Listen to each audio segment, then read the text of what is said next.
In this video, I'll be sharing how I started drawing and creating animations while going to college for accounting, my entire process and everything I've learned. I'll be drawing portraits and creating 2D animations for a whole year.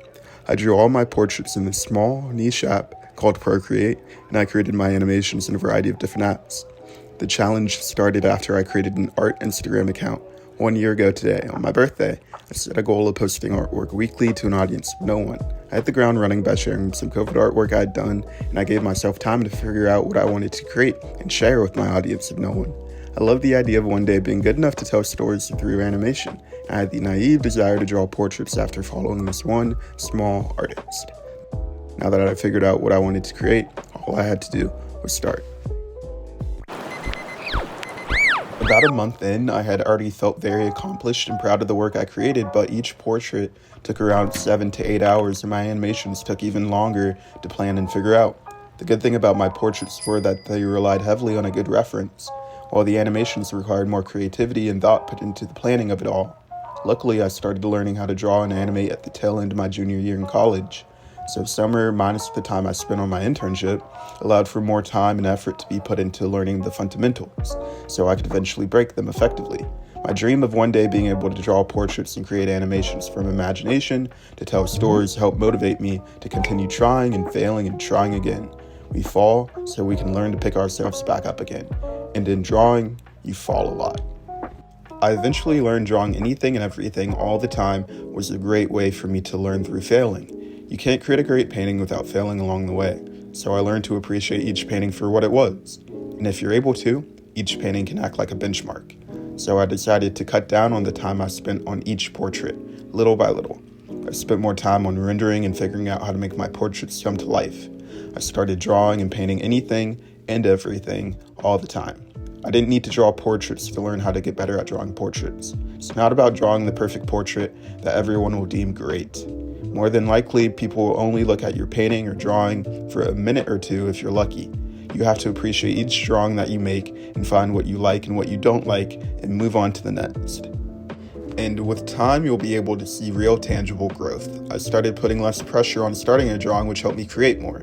Creating more helped me identify what I got better at and what I needed to still improve on. At this time in my art journey, I was able to look back at my old portraits or animations to see what I did wrong or what I could have improved on. I would tell myself, oh hey, I could have done better at using lighting to tell a story in that portrait, or the colors were a little flat, or the proportions were off on that animation.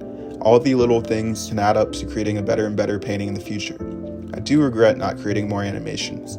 I got into a loop of perfecting my drawing and painting to the point where I could not put the amount of time and effort I wanted to into practicing animation. I'm thrilled with the amount of growth I've shown in drawing and painting, but I cannot wait to tap more into the animation side of my brain.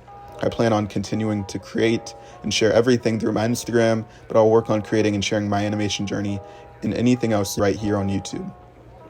Nearing the 1 year mark, I continued to paint and draw anything and everything. Being back at college, I chose to allocate all the time I could towards getting better at drawing and painting, while partly neglecting my desire to create animations, which in return helped me shave the time I took on portraits down from 7 to 8 hours to about 2 to 3 hours per.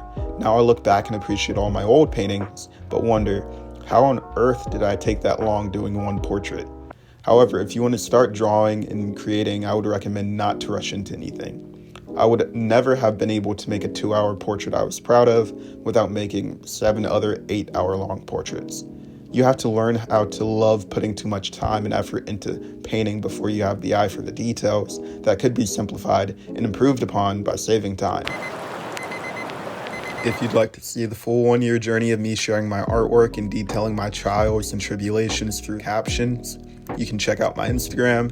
I'm so glad I started learning how to draw. It helped me find my passion of creating and sharing artwork, and it molded my mind to appreciate artwork and artists that much more.